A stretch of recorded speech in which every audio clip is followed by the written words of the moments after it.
श्री गुरुदेव दत्त। लद्दाख में भी आग लग गई, उधर भी पब्लिक रोड पे आ गई। पूरे विश्व में जो भी देखो, जहां भी देखो, जो भी देश में देखो, पब्लिक रोड पे आ रही। गंतव्य कुछ भी हो, लेकिन पब्लिक रोड पे आ रही। नेपाल में आए, उसके पहले क्या बांग्लादेश में नहीं हुआ था? श्रीलंका में नहीं हुआ था? पाकिस्तान में नहीं हो रहा है? अफगानिस्तान में नहीं हो रहा है? पब्लिक रोड पे क्यों आ रही? कोई तो प्रेरक होगा इसके पीछे, और वो जो प्रेरक है वो ही कली है। हाँ, अभी आई लव मोहम्मद चालू हो गया, तो उन्होंने बोल लिया आई लव महाकाल, है ना। फिर आई लव यीशु भी आएगा, आई लव बुद्धा भी आएगा, है ना। ये जो प्रेरणा देते हैं वो कौन है? वो ही कली है, जो अभी अज्ञात अवस्था में है। माना के ग्रहों की असर है, सूर्य ग्रहण, चंद्र ग्रहण जो हो गया उसकी भी असर है, लेकिन उसके ऊपर उसकी असर उस पे ही होती है जिसकी बुद्धि विवेक को कली ने ग्रसित कर लिया। समझिए। हाँ,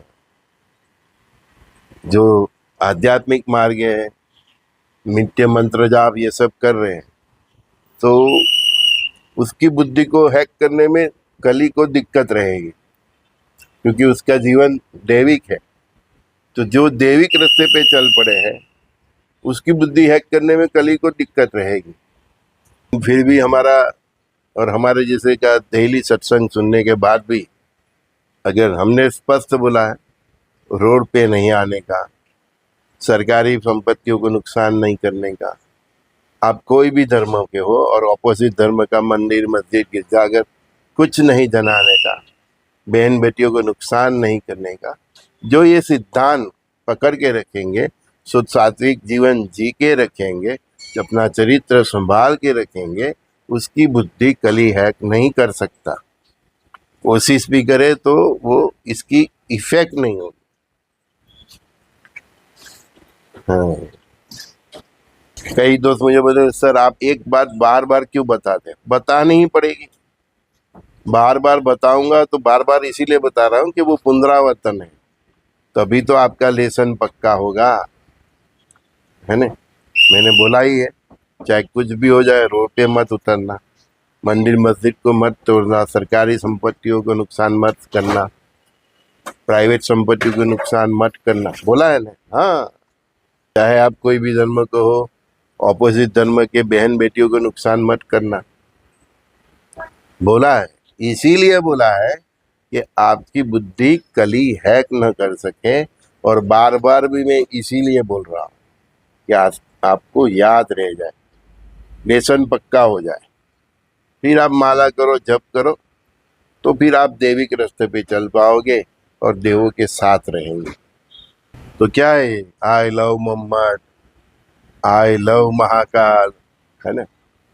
सब मुस्लिम राष्ट्र भी एकत्रित हो रहे हैं, इजराइल अपने गंतव्य पे चल पड़ा है, क्या इशारे। और ये I love Mohammad, I love Mahakal, यहूदी अपने धर्म का मतलब वो भी जोर शोर से कर रहे हैं। ये क्या है? मैंने बोला था कि ये थर्ड वर्ल्ड वॉर बाद में धर्म युद्ध में कन्वर्ट हो जाएगा। इसीलिए तो किसी ने बोला है, गुरु महाराजों ने बोला है ना, गुरु महाराज ने, जब आएगा भीसा न रहेगा ईसा मूसा। तो ये भी धर्म युद्ध की ही आगाही है ना, है ना। तो ये जो थर्ड वर्ल्ड वॉर है वो बाद में धर्म युग में कन्वर्ट हो जाएगा। इसकी निशानी, इसकी साइन ये आई लव मोहम्मद से चालू हुई, उसकी प्रतिक्रिया में आई लव महाकाल चालू हुआ, अभी आई लव यीशु भी आएगा, आई लव बुद्धिस्ट भी आएगा, बहुत कुछ आएगा। तो ये थर्ड वर्ल्ड वॉर धीरे धीरे धर्म युद्ध में कन्वर्ट हो जाएगा, इसकी ये पहली निशानी है। हाँ, अब समझे, ध्यान रखो, वॉच।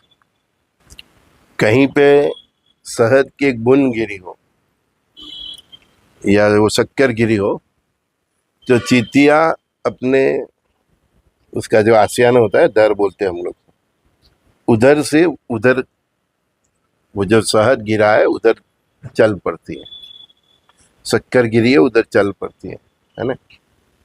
वैसे ये जितनी भी पब्लिक रोड पे आ रही है, वो शहद और शक्कर के चक्कर में मैंने मना किया है ना, रोड पे मत आना।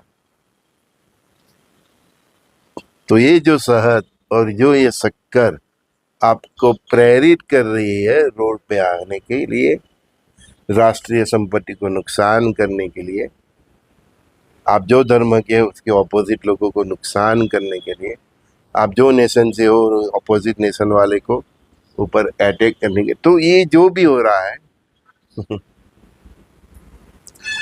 वो आपको तन से, मन से और धन से नुकसान देने के लिए ही ये सब हो रहा है।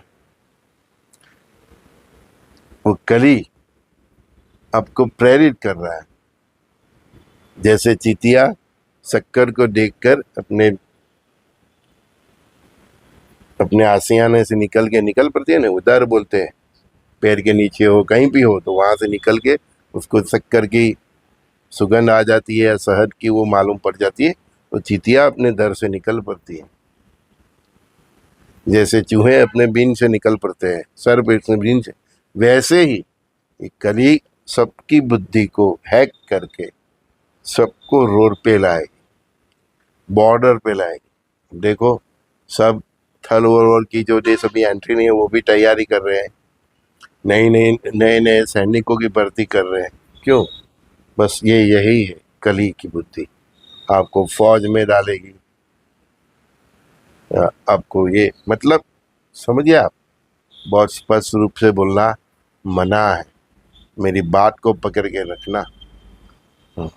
जब अपने ऊपर आ जाए तो ठीक है, राष्ट्र के लड़ना पड़े तो भी ठीक है, बाकी फालतू में ये मारामारी करने के लिए, संपत्तियां जलाने के लिए, किसी अवश्य धर्म वाले को या पंथ वाले को नुकसान करने के लिए रास्ते पे मत उतरना, नहीं तो कली का आप शिकार हो जाओगे। ये ग्रहों की और ये ग्रहण की, 2 ग्रहण हो गए, उसकी इफेक्ट है तो, लेकिन इसकी इफेक्ट उस पे ही पड़ेगी जिसका माइंड और बुद्धि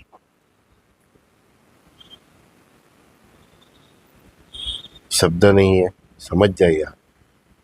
कुछ बोलूंगा तो किसी को पसंद नहीं आएगा, ये मैंने अभी बोला, बोलते बार बार बोलते हो गुरु जी आप, कि आपका जीवन ऐसा बनाओ कि जो अज्ञात शक्ति है, जो कली है ना, वो आपकी बुद्धि हैक न कर सके।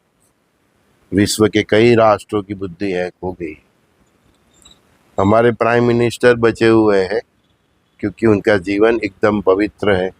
अभी नवरात्रि है तो निर्जला वो करते हैं, उनका आध्यात्मिक जीवन ऐसा है, पवित्र है, तो उसकी बैठ बुद्धि हैक नहीं हो रही। इसी ग्रहण की वक्त से शेयर बाजार में कोई बड़ा भूचाल आ सकता है, कोई फाइनेंस का बड़ा स्कैम, किसी कंपनी का, किसी नेता का, किसी एक्टर का, किसी मतलब सेलिब्रिटी का बहुत बड़ा स्कैम बाहर आ सकता है।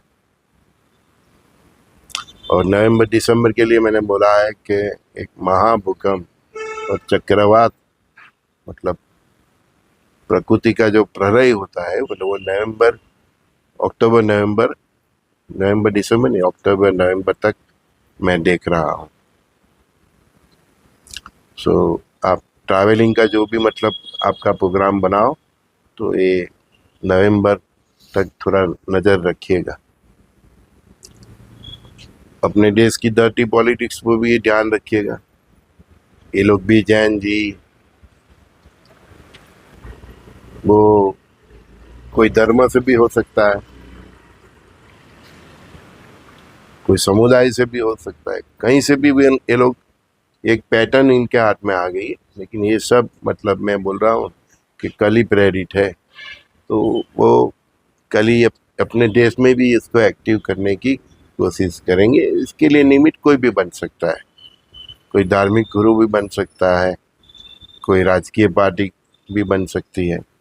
लेकिन एज ए सिटीजन, मैंने बोला अभी जो भी इस वीडियो की शुरुआत से अब तक, आपको बहुत समझ के इसमें पार्ट लेना पड़ेगा, नहीं तो फिर आपको तन मन धन से नुकसान होगा। ग्रामान ऐसा मुझे फलित कर रहा है।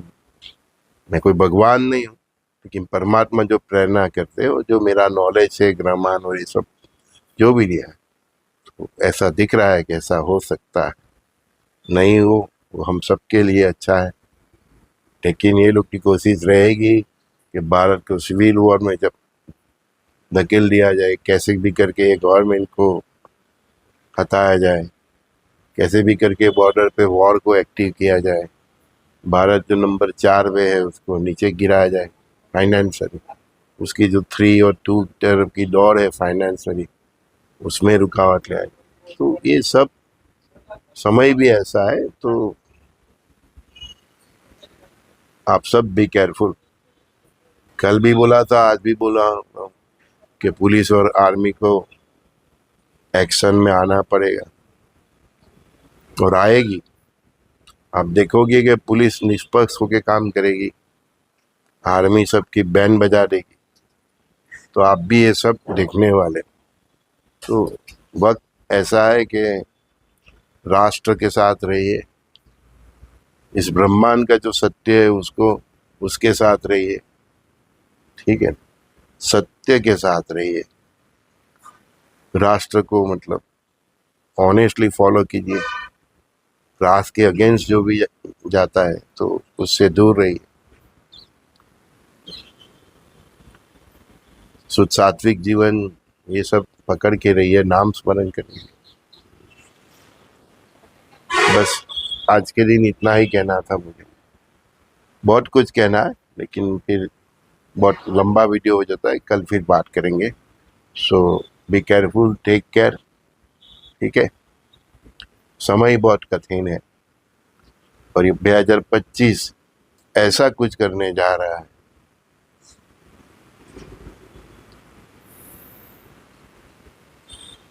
कि 2026